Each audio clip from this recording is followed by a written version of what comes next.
first started Alpha about 20 years ago, and it started in our home. I think there was about 6 people when we started. Gradually increased, and the most we ever had was about 16.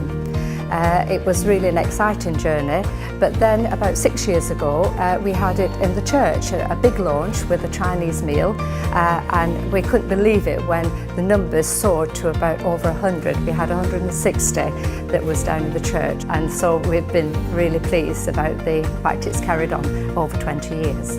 I got involved with Alpha about 7 years ago, and I help as a table leader, which just really is facilitating conversation around the table. Over the years I've invited lots and lots of people to Alpha, and sometimes they've said yes, sometimes they've said no, and sometimes they've said not yet.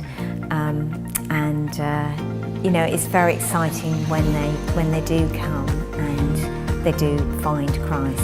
Well, over the years I've actually seen quite a few people pass through the Alpha course.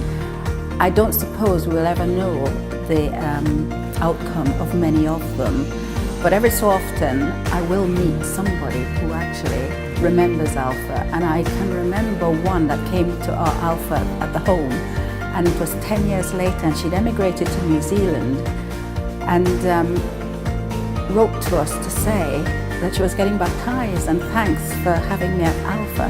I have a book with all the names in that came to my Alpha, and I look at that book sometimes and I pray for them and carry on praying that somewhere God would take hold of their lives again. So I would say that don't be discouraged if people you bring don't make a commitment or don't even come.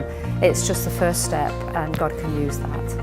I really believe in Alpha because I really believe in the gospel, and I think Alpha is a fantastic way of communicating the gospel.